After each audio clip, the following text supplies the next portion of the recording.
Bonjour à toutes et à tous et bienvenue dans ce nouvel épisode de Home My Watt. Aujourd'hui, on va parler d'un sujet fondamental en électrotechnique et en électronique, le comportement des composants passifs face à la pulsation. Autrement dit, comment une résistance, un condensateur et une bobine réagissent quand on fait varier la fréquence du courant alternatif. Allez, c'est parti. On va commencer cette vidéo avec la présentation de ce qu'est une impédance. Donc l'impédance est une grandeur électrique qui généralise la notion de résistance lorsqu'un circuit est parcouru par un courant alternatif. Donc on parlera d'impédance uniquement si notre circuit électrique est traversé par un courant alternatif. La formule générale de l'impédance, vous l'avez ici, Z est égal à R plus JX, avec R la résistance en ohms, X c'est la réactance exprimée également en ohms, J est l'unité imaginaire, donc avec J carré est égal à moins 1, et donc Z, donc l'impédance qui sera toujours exprimée en ohms. Voyons également à quoi correspond la pulsation.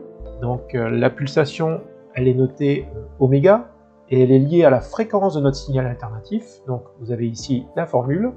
Oméga est égal à 2pi fois la fréquence. Donc au niveau des unités, la fréquence toujours exprimée en Hertz, c'est le nombre de cycles par seconde. Oméga, c'est la pulsation en radians par seconde. Donc ça veut dire que la pulsation, donc, ça exprime la vitesse angulaire d'un signal sinusoïdal.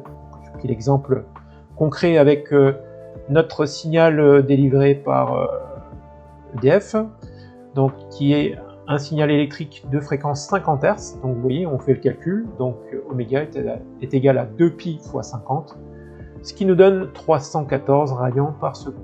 Donc voilà pour ces deux rappels, et nous allons voir à présent que l'impédance est directement liée, l'impédance d'un composant dépend directement de la pulsation. On va commencer avec l'impédance de la résistance, la plus simple à comprendre. Donc vous voyez ici, l'impédance d'une résistance est notée ZR est égal à R. Donc pour la résistance, il n'y a aucune notion de oméga. C'est-à-dire que la résistance, face à la pulsation, elle est totalement indifférente. Donc que le courant varie lentement ou très vite, la résistance opposera toujours la même barrière face au passage du courant. Et on le voit ici avec la valeur qui ne change pas en fonction de l'évolution de ma pulsation. Ça, c'est le premier des composants. Passons à présent à l'impédance d'un condensateur. Donc regardez bien ici le condensateur, l'ennemi des basses fréquences. Alors pourquoi c'est l'ennemi des basses fréquences? Vous allez très vite le comprendre. Donc la formule de l'impédance d'un condensateur, ZC égale à 1 sur J oméga C. C'est oméga. En règle générale, un condensateur, c'est de l'ordre du microfarad. Le oméga donc, dépendra de votre fréquence. Donc regardez bien ce qui peut se passer. Donc, point de vue mathématique, plus la pulsation augmente, plus le dénominateur devient grand. Et donc l'impédance, elle, va diminuer. À haute fréquence, le condensateur devient presque un court-circuit. Donc c'est-à-dire qu'on pourra l'assimiler à un interrupteur fermé. Donc le courant va passer.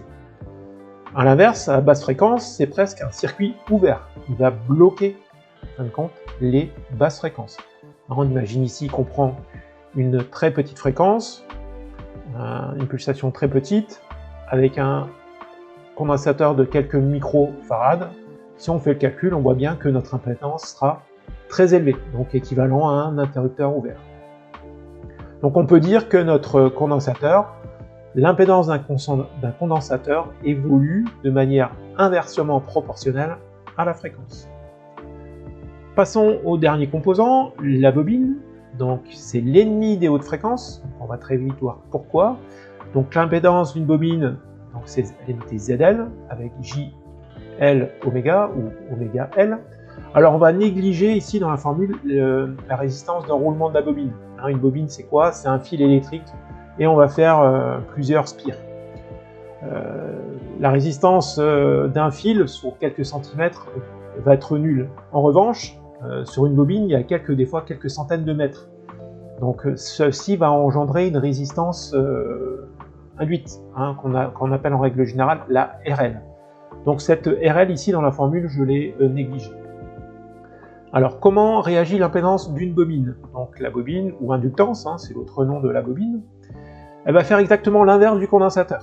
C'est-à-dire qu'à la haute fréquence, la bobine va s'opposer fortement au courant. Oui, ici, si je remplace oméga par quelque chose de très très grand, au final notre impédance, elle va augmenter.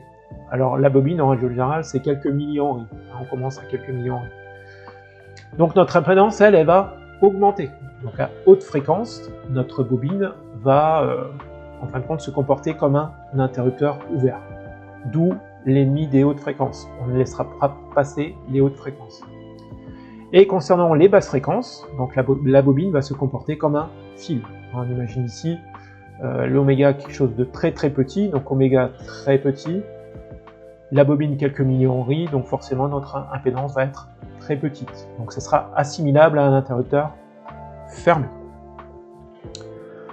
Faisons à présent un petit résumé rapide. Donc la résistance, on a vu qu'elle est indépendante en fin de compte, ou insensible à la fréquence. On aura toujours la même valeur d'impédance pour la résistance.